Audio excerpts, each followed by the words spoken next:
كذبت قوم نوح المرسلين قوم نوح نے رسولوں کو جھٹلایا۔ قوم نوح تقابل کے لیے ملاحظہ ہو الاعراف آیات 59 تا 64، یونس آیات 71 تا 73، ہود آیات 25 تا 48، بنی اسرائیل آیت 3، الانبیاء آیات 76 77، المؤمنون آیات 23 تا 30، الفرقان آیت 37۔ اس کے علاوہ قصہ نوح علیہ السلام کی تفصیلات کے لیے قرآن مجید کے حسب ذیل مقامات بھی پیش نظر رہیں۔ العنکبوت آیات 14 اور 15، الصافات 75 تا 82، القمر 9 تا 15، اور سورہ نوح مکمل۔ رسولوں کو جھٹلایا۔ اگرچہ انہوں نے ایک ہی رسول کو جھٹلایا تھا، لیکن چونکہ رسول کی تکذیب در حقیقت اس دعوت اور پیغام کی تکذیب ہے جسے لے کر وہ اللہ تعالیٰ کی طرف سے آتا ہے، اس لیے جو شخص یا گروہ کسی ایک رسول کا بھی انکار کر دے وہ اللہ تعالیٰ کی نگاہ میں تمام رسولوں کا منکر ہے۔ یہ ایک بڑی اہم اصولی حقیقت ہے جسے قرآن میں جگہ جگہ مختلف طریقوں سے بیان کیا گیا ہے، حتیٰ کہ وہ لوگ بھی کافر ٹھہرائے گئے ہیں جو صرف ایک نبی کا انکار کرتے ہوں، باقی تمام انبیاء کو مانتے ہوں۔ اس لیے کہ جو شخص اصل پیغام رسالت کا ماننے والا ہے وہ تو لازماً ہر رسول کو مانے گا، مگر جو شخص کسی رسول کا انکار کرتا ہے وہ اگر دوسرے رسولوں کو مانتا بھی ہے تو کسی عصبیت یا تقلید آبائی کی بنا پر مانتا ہے، نفس پیغام رسالت کو نہیں مانتا، ورنہ ممکن نہ تھا کہ وہی حق ایک پیش کرے تو یہ اسے مان لے اور وہی دوسرا پیش کرے تو یہ اس کا انکار کر دے۔ اذ قال لهم اخوهم نوح الا تتقون یاد کرو جبکہ ان کے بھائی نوح نے ان سے کہا تھا کیا تم ڈرتے نہیں ہو۔ دوسرے مقامات پر حضرت نوح علیہ السلام کا اپنی قوم سے ابتدائی خطاب ان الفاظ میں آیا ہے، اعبدوا اللہ ما لکم من الہ غیرہ افلا تتقون، سورہ مومنون آیت 23، یعنی اللہ کی بندگی کرو، اس کے سوا تمہارا کوئی خدا نہیں ہے تو کیا تم ڈرتے نہیں ہو۔ نیز مزید ارشاد ہوا اعبدوا اللہ واتقوہ واطیعون، سورہ نوح آیت 3، یعنی اللہ کی بندگی کرو اور اس سے ڈرو اور میری اطاعت کرو۔ اس لیے یہاں حضرت نوح علیہ السلام کے اس ارشاد کا مطلب محض خوف نہیں بلکہ اللہ کا خوف ہے، یعنی کیا تم اللہ سے بے خوف ہو گئے؟ اس کے سوا دوسروں کی بندگی کرتے ہوئے تم کچھ نہیں سوچتے کہ اس باغیانہ روش کا انجام کیا ہوگا؟ دعوت کے آغاز میں خوف دلانے کی حکمت یہ ہے کہ جب تک کسی شخص یا گروہ کو اس کے غلط رویے کی بد انجامی کا خطرہ نہ محسوس کرایا جائے وہ صحیح بات اور اس کے دلائل کی طرف توجہ کرنے پر آمادہ نہیں ہوتا۔ راہ راست کی تلاش آدمی کے دل میں پیدا ہی اس وقت ہوتی ہے جب اس کو یہ فکر دامنگیر ہو جاتی ہے کہ کہیں میں کسی ٹیڑھے راستے پر تو نہیں جا رہا ہوں جس میں ہلاکت کا اندیشہ ہو۔ انی لکم رسول امین فاتقوا اللہ واطیعون وما اسألكم عليه من اجر ان اجری الا على رب العالمین فاتقوا اللہ واطیعون میں تمہارے لیے ایک امانت دار رسول ہوں، لہذا تم اللہ سے ڈرو اور میری اطاعت کرو۔ میں اس کام پر تم سے کسی اجر کا طالب نہیں ہوں، میرا اجر تو رب العالمین کے ذمے ہے، پس تم اللہ سے ڈرو اور بے کھٹ کے میری اطاعت کرو۔ ایک امانت دار رسول ہوں۔ اس کے دو مفہوم ہیں، ایک یہ کہ میں اپنی طرف سے کوئی بات بنا کر یا کم و بیش کر کے بیان نہیں کرتا، بلکہ جو کچھ خدا کی طرف سے مجھ پر نازل ہوتا ہے وہی بے کم و کاست تم تک پہنچا دیتا ہوں۔ اور دوسرا مفہوم یہ ہے کہ میں ایک ایسا رسول ہوں جسے تم پہلے سے ایک امین اور راست باز آدمی کی حیثیت سے جانتے ہو۔ جب میں خلق کے معاملے میں خیانت کرنے والا نہیں ہوں تو خدا کے معاملے میں کیسے خیانت کر سکتا ہوں؟ لہذا تمہیں باور کرنا چاہیے کہ جو کچھ میں خدا کی طرف سے پیش کر رہا ہوں اس میں بھی ویسا ہی امین ہوں جیسا دنیا کے معاملات میں آج تک تم نے مجھے امین پایا ہے۔ میری اطاعت کرو، یعنی میرے رسول امین ہونے کا لازمی تقاضا یہ ہے کہ تم دوسرے سب مطاعوں کی اطاعت چھوڑ کر صرف میری اطاعت کرو، اور جو احکام میں تمہیں دیتا ہوں ان کے آگے سر تسلیم خم کر دو، کیونکہ میں خداوند عالم کی مرضی کا نمائندہ ہوں۔ میری اطاعت خدا کی اطاعت ہے اور میری نافرمانی محض میری ذات کی نافرمانی نہیں بلکہ براہ راست خدا کی نافرمانی ہے۔ دوسرے الفاظ میں اس کا مطلب یہ ہے کہ رسول کا حق صرف اتنا ہی نہیں ہے کہ جن لوگوں کی طرف وہ رسول بنا کر بھیجا گیا ہے وہ اس کی صداقت تسلیم کر لیں اور اسے رسول برحق مان لیں، بلکہ اس کو خدا کا سچا رسول مانتے ہی آپ سے یہ بھی لازم آ جاتا ہے کہ اس کی اطاعت کی جائے اور ہر دوسرے قانون کو چھوڑ کر صرف اسی کے لائے ہوئے قانون کا اتباع کیا جائے۔ رسول کو رسول نہ ماننا یا رسول مان کر اس کی اطاعت نہ کرنا، دونوں صورتیں دراصل خدا سے بغاوت کی ہم مانی ہیں اور دونوں کا نتیجہ خدا کے غضب میں گرفتار ہونا ہے۔ اسی لیے ایمان اور اطاعت کے مطالبے سے پہلے اللہ سے ڈرو کا تنبیہی فقرہ ارشاد فرمایا گیا تاکہ ہر مخاطب اچھی طرح کان کھول کر سن لے کہ رسول کی رسالت تسلیم نہ کرنے یا اس کی اطاعت قبول نہ کرنے کا نتیجہ کیا ہوگا۔ میرا اجر تو رب العالمین کے ذمے ہے۔ یہ اپنی صداقت پر حضرت نوح علیہ السلام کی دوسری دلیل ہے۔ پہلی دلیل یہ تھی کہ دعویٰ نبوت سے پہلے میری ساری زندگی تمہارے درمیان گزری ہے اور آج تک تم مجھے ایک امین آدمی کی حیثیت سے جانتے رہے ہو، اور دوسری دلیل یہ ہے کہ میں ایک بے غرض آدمی ہوں، تم کسی ایسے ذاتی فائدے کی نشاندہی نہیں کر سکتے جو اس کام سے مجھے حاصل ہو رہا ہو یا جس کے حصول کی میں کوشش کر رہا ہوں۔ اس بے غرضانہ طریقے سے کسی ذاتی نفع کے بغیر جب میں اس دعوت حق کے کام میں شب و روز اپنی جان کھپا رہا ہوں، اپنے اوقات اور اپنی محنتیں صرف کر رہا ہوں اور ہر طرح کی تکلیفیں اٹھا رہا ہوں، تو تمہیں باور کرنا چاہیے کہ میں اس کام میں مخلص ہوں، ایمانداری کے ساتھ جس چیز کو حق جانتا ہوں اور جس کی پیروی میں خلق خدا کی فلاح دیکھتا ہوں وہی پیش کر رہا ہوں۔ کوئی نفسانی جذبہ اس کا محرک نہیں ہے کہ اس کی خاطر میں جھوٹ گھڑ کر لوگوں کو دھوکہ دوں۔ یہ دونوں دلیلیں ان اہم دلائل میں سے ہیں جو قرآن مجید نے بار بار انبیاء علیہ السلام کی صداقت کے ثبوت میں پیش کی ہیں اور جن کو وہ نبوت کے پرکھنے کی کسوٹی قرار دیتا ہے۔ نبوت سے پہلے جو شخص ایک معاشرے میں برسوں زندگی بسر کر چکا ہو اور لوگوں نے ہمیشہ ہر معاملے میں اسے سچا اور راست باز آدمی پایا ہو، اس کے متعلق کوئی غیر متعصب آدمی مشکل ہی سے یہ شک کر سکتا ہے کہ وہ یکایک خدا کے نام سے اتنا بڑا جھوٹ بولنے پر اتر آئے گا کہ اسے نبی نہ بنایا گیا ہو اور وہ کہے کہ خدا نے مجھے نبی بنایا ہے۔ پھر دوسری اس سے بھی اہم تر بات یہ ہے کہ ایسا سفید جھوٹ کوئی شخص نیک نیتی کے ساتھ تو نہیں کھڑا کرتا، لامحالہ کوئی نفسانی غرض ہی اس فریب کاری کی محرک ہوتی ہے، اور جب کوئی شخص اپنی اغراض کے لیے اس طرح کی فریب کاری کرتا ہے تو اخفاء کی تمام کوششوں کے باوجود اس کے آثار نمایاں ہو کر رہتے ہیں۔ اسے اپنے کاروبار کو فروغ دینے کے لیے طرح طرح کے ہتھ کنڈے استعمال کرنے پڑتے ہیں جن کے گھناونے پہلو گرد و پیش کے معاشرے میں چھپائے نہیں چھپ سکتے، اور مزید برآں وہ اپنی پیری کی دکان چمکا کر کچھ نہ کچھ اپنا بھلا کرتا نظر آتا ہے۔ نذرانے وصول کیے جاتے ہیں، لنگر جاری ہوتے ہیں، جائیدادیں بنتی ہیں، زیور گھڑے جاتے ہیں اور فقیری کا آستانہ دیکھتے دیکھتے شاہی دربار بنتا چلا جاتا ہے۔ لیکن جہاں اس کے برعکس نبوت کا دعویٰ کرنے والے شخص کی ذاتی زندگی ایسے فضائل اخلاق سے لبریز نظر آئے کہ اس میں کہیں ڈھونڈے سے بھی کسی فریب کارانہ ہتھ کنڈے کا نشان نہ مل سکے اور اس کام سے کوئی ذاتی فائدہ اٹھانا تو درکنار، وہ اپنا سب کچھ اسی خدمت بے مزد کی نظر کر دے، وہاں جھوٹ کا شبہ کرنا کسی معقول انسان کے لیے ممکن نہیں رہتا۔ کوئی شخص جو عقل بھی رکھتا ہو اور بے انصاف بھی نہ ہو یہ تصور نہیں کر سکتا کہ آخر ایک اچھا بھلا آدمی جو اطمینان کی زندگی بسر کر رہا تھا کیوں بلا وجہ ایک جھوٹا دعویٰ لے کر اٹھے، جبکہ اسے کوئی فائدہ اس جھوٹ سے نہ ہو، بلکہ وہ الٹا اپنا مال، اپنا وقت اور اپنی ساری قوتیں اور محنتیں اس کام میں کھپا رہا ہو اور بدلے میں دنیا بھر کی دشمنی مول لے رہا ہو۔ ذاتی مفاد کی قربانی آدمی کے مخلص ہونے کی سب سے زیادہ نمایاں دلیل ہوتی ہے۔ یہ قربانی کرتے جس کو سالوں بیت جائیں اسے بدنیت یا خود غرض سمجھنا خود اس شخص کی اپنی بدنیتی کا ثبوت ہوتا ہے جو ایسے آدمی پر یہ الزام لگائے۔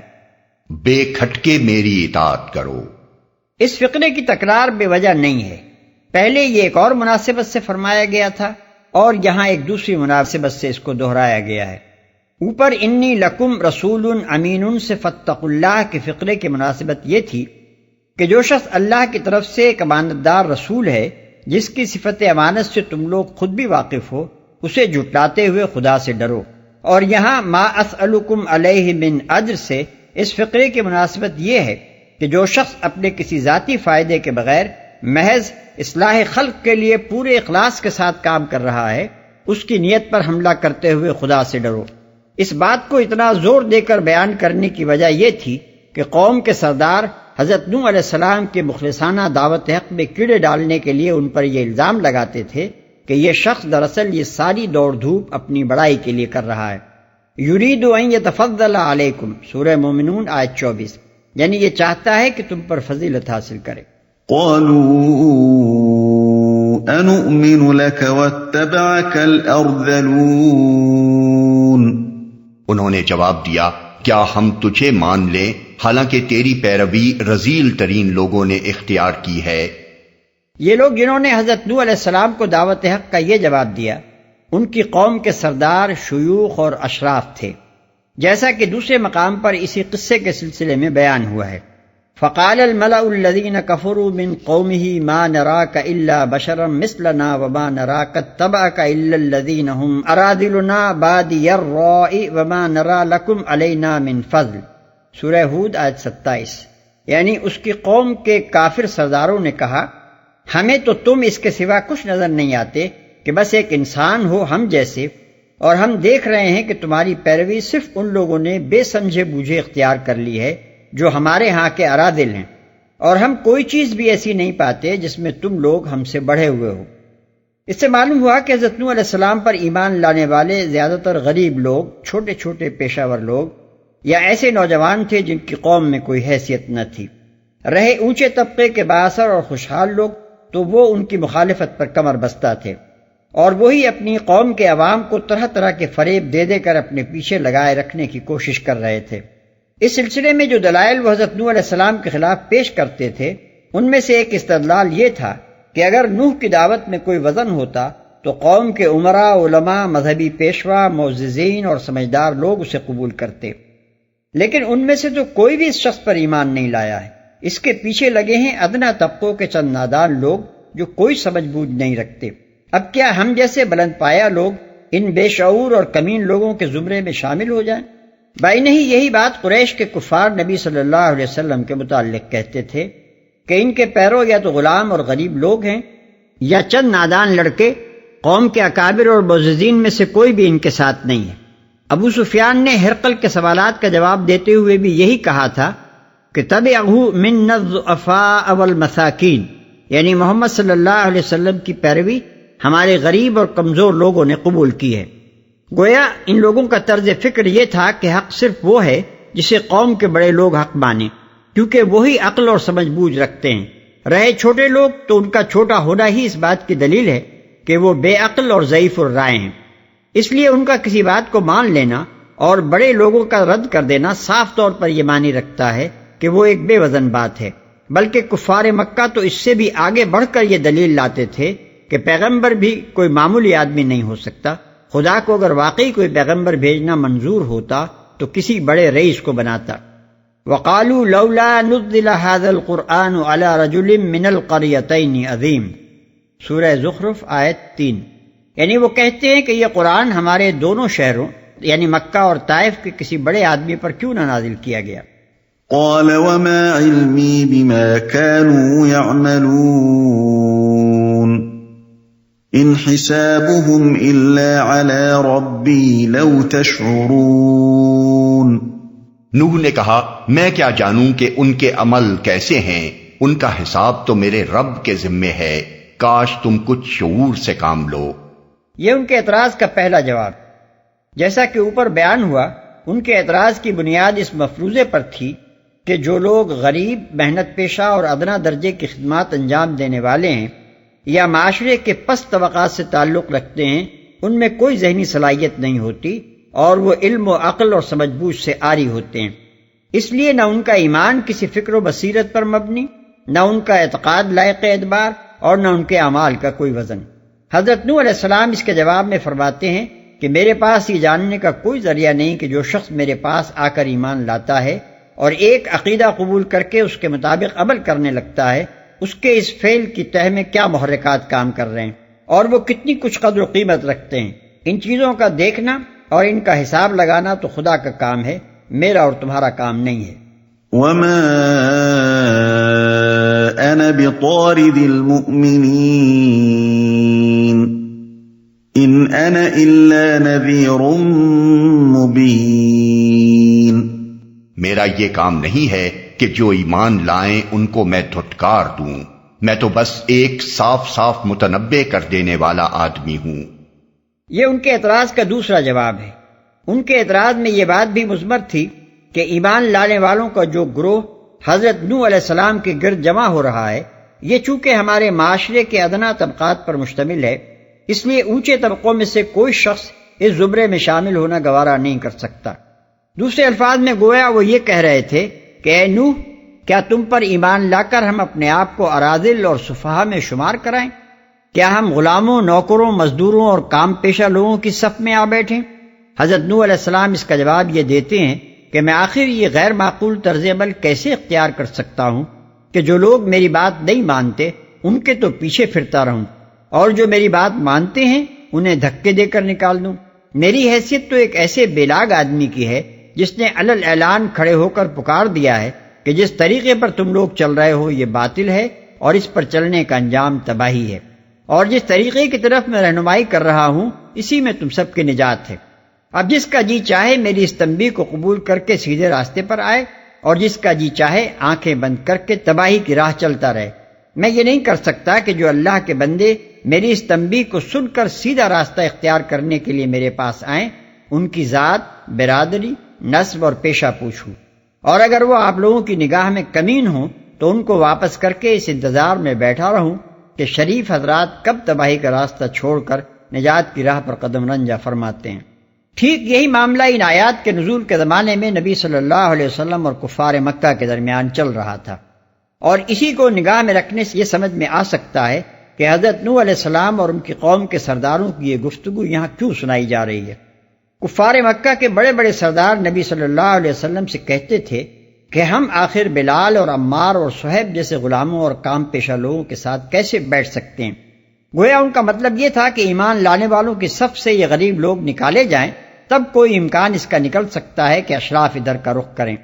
ورنہ یہ کسی طرح ممکن نہیں ہے کہ محمود اور ایاز ایک صف میں کھڑے ہو جائیں۔ اس پر نبی صلی اللہ علیہ وسلم کو اللہ تعالیٰ کی طرف سے بالکل صاف اور دو ٹوک الفاظ میں یہ ہدایت دی گئی کہ حق سے منہ موڑنے والے متکبروں کی خاطر ایمان قبول کرنے والے غریبوں کو دھکے نہیں دیے جا سکتے۔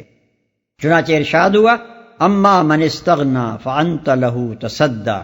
وما عليك الا يزكى واما من جاءك يسعى وهو يخشى فانت عنه تلاهى كلا انها تذكرة فمن شاء ذكره۔ سورہ عبس آیات 5 تا 13۔ یعنی اے محمد صلی اللہ علیہ وسلم، جس نے بے نیازی برتی تم اس کے پیچھے پڑتے ہو، حالانکہ اگر وہ نہ سدھرے تو تم پر اس کی کیا ذمہ داری ہے؟ اور جو تمہارے پاس دوڑا آتا ہے اس حال میں کہ وہ اللہ سے ڈر رہا ہے، تم اس سے بے رخی برتتے ہو؟ ہرگز نہیں، یہ تو ایک نصیحت ہے، جس کا جی چاہے اسے قبول کرے۔ مزید ارشاد ہوتا ہے، وَلَا تَطْرُدِ الَّذِينَ يَدْعُونَ رَبَّهُمْ بِالْغَدَاةِ وَالْعَشِيِّ يُرِيدُونَ وَجْهَهُ مَا عَلَيْكَ مِنْ حِسَابِهِمْ مِنْ شَيْءٍ وَمَا مِنْ حِسَابِكَ عَلَيْهِمْ مِنْ شَيْءٍ فَتَطْرُدَهُمْ فَتَكُونَ مِنَ الظَّالِمِينَ وَكَذَلِكَ فَتَنَّا بَعْضَهُمْ بِبَعْضٍ لِيَقُولُوا أَهَؤُلَاءِ مَنَّ اللَّهُ عَلَيْهِمْ مِنْ بَيْنِنَا أَلَيْسَ اللَّهُ بِأَعْلَمَ بِالشَّاكِرِينَ۔ سورہ انعام آیت 52۔ یعنی نہ دور پھینکو ان لوگوں کو جو شب و روز اپنے رب کو پکارتے ہیں محض اس کی خوشنودی کی خاطر، ان کا کوئی حساب تمہارے ذمے نہیں اور تمہارا کوئی حساب ان کے ذمے نہیں، اس پر بھی اگر تم انہیں دور پھینکو گے تو ظالموں میں شمار ہوگے۔ ہم نے تو اس طرح ان لوگوں میں سے بعض کو بعض کے ذریعے آزمائش میں ڈال دیا ہے تاکہ وہ کہیں کیا ہمارے درمیان بس یہی لوگ رہ گئے تھے جن پر اللہ کا فضل و کرم ہوا؟ ہاں، کیا اللہ اپنے شاکر بندوں کو ان سے زیادہ نہیں جانتا؟ قالوا لئن لم تنته يا نوح لتكونن من المرجومين۔ انہوں نے کہا، اے نوح، اگر تو باز نہ آیا تو پھٹکارے ہوئے لوگوں میں شامل ہو کر رہے گا۔ اصل الفاظ ہیں لتکونن من المرجومین۔ اس کے دو معنی ہو سکتے ہیں، ایک یہ کہ تم کو رجم کیا جائے گا، یعنی پتھر مار مار کر ہلاک کر دیا جائے گا۔ دوسرے معنی یہ ہو سکتے ہیں کہ تم پر ہر طرف سے گالیوں کی بچھاڑ کی جائے گی، جہاں جاؤ گے دھتکارے اور پھٹکارے جاؤ گے۔ عربی محاورے کے لحاظ سے ان الفاظ کے یہ دونوں معنی لیے جا سکتے ہیں۔ قال رب إن قومي كذبون فافتح بيني وبينهم فتحا ونجني ومن معي من المؤمنين۔ نوح نے دعا کی، اے میرے رب، میری قوم نے مجھے جھٹلا دیا، اب میرے اور ان کے درمیان دو ٹوک فیصلہ کر دے اور مجھے اور جو مومن میرے ساتھ ہیں ان کو نجات دے۔ میری قوم نے مجھے جھٹلا دیا، یعنی آخری اور قطعی طور پر جھٹلا دیا ہے، جس کے بعد اب کسی تصدیق و ایمان کی امید باقی نہیں رہی۔ ظاہر کلام سے کوئی شخص اس شبے میں نہ پڑے کہ بس پیغمبر اور سرداران قوم کے درمیان اوپر کی گفتگو ہوئی اور ان کی طرف سے پہلی ہی تکذیب کے بعد پیغمبر نے اللہ تعالیٰ کے حضور رپورٹ پیش کر دی کہ یہ میری نبوت نہیں مانتے، اب آپ میرے اور ان کے مقدمے کا فیصلہ فرما دیں۔ قرآن مجید میں مختلف مقامات پر اس طویل کشمکش کا ذکر کیا گیا ہے جو حضرت نوح علیہ السلام کی دعوت اور ان کی قوم کے اصرار علی الکفر کے درمیان صدیوں برپا رہی۔ سورہ عنکبوت میں بتایا گیا ہے کہ اس کشمکش کا زمانہ 950 برس تک ممتد رہا ہے۔ چنانچہ ارشاد ہوتا ہے فَلَبِثَ فِيهِمْ أَلْفَ سَنَةٍ إِلَّا 50 عَامًا، آیت 14۔ حضرت نوح علیہ السلام نے اس زمانے میں پشت در پشت ان کے اجتماعی طرز عمل کو دیکھ کر نہ صرف یہ اندازہ فرما لیا کہ ان کے اندر قبول حق کی کوئی صلاحیت باقی نہیں رہی ہے، بلکہ یہ رائے بھی قائم کر لی کہ آئندہ ان کی نسلوں سے بھی نیک اور ایماندار آدمیوں کے اٹھنے کی توقع نہیں ہے۔ چنانچہ وہ کہتے ہیں اِنَّكَ إِن تَذَرْهُمْ يُضِلُّوا عِبَادَكَ وَلَا يَلِدُوا إِلَّا فَاجِرًا كَفَّارًا، سورہ نوح آیت 27۔ یعنی اے رب اگر تو نے انہیں چھوڑ دیا تو یہ تیرے بندوں کو گمراہ کریں گے اور ان کی نسل سے جو بھی پیدا ہوگا فاجر اور سخت منکر حق ہوگا۔ خود اللہ تعالیٰ نے بھی حضرت نوح علیہ السلام کی اس رائے کو درست قرار دیا اور اپنے علم کامل و شامل کے بنا پر فرمایا لَن يُؤْمِنَ مِن قَوْمِكَ إِلَّا مَن قَدْ آمَنَ فَلَا تَبْتَئِسْ بِمَا كَانُوا يَفْعَلُونَ، سورہ ہود آیت 36۔ تیری قوم میں سے جو ایمان لا چکے بس وہ لا چکے، اب کوئی ایمان لانے والا نہیں ہے، لہذا اب ان کے کرتوتوں پر غم کھانا چھوڑ دے، ان کو نجات دے۔ یعنی صرف یہی فیصلہ نہ کر دے کہ حق پر کون ہے اور باطل پر کون، بلکہ وہ فیصلہ اس شکل میں نافذ فرما کہ باطل پرست تباہ کر دیے جائیں اور حق پرست بچا لیے جائیں۔ یہ الفاظ کہ مجھے اور میرے مومن ساتھیوں کو بچا لے خود بخود اپنے اندر یہ مفہوم رکھتے ہیں کہ باقی لوگوں پر عذاب نازل کر اور انہیں حرف غلط کی طرح مٹا کر رکھ دے۔ فَأَنجَيْنَاهُ وَمَن مَّعَهُ فِي الْفُلْكِ الْمَشْحُونِ ثُمَّ أَغْرَقْنَا بَعْدُ الْبَاقِينَ۔ آخر کار ہم نے اس کو اور اس کے ساتھیوں کو ایک بھری ہوئی کشتی میں بچا لیا اور اس کے بعد باقی لوگوں کو غرق کر دیا۔ ایک بھری ہوئی کشتی میں بچا لیا۔ بھری ہوئی کشتی سے مراد یہ ہے کہ وہ کشتی ایمان لانے والے انسانوں اور تمام جانوروں سے بھر گئی تھی جن کا ایک ایک جوڑا ساتھ رکھ لینے کی ہدایت فرمائی گئی تھی۔ اس کی تفصیل کے لیے ملاحظہ ہو سورہ ہود آیت 40۔ ان فی ذلک لآیۃ وما کان اکثرهم مؤمنین وان ربک لہو العزیز الرحیم۔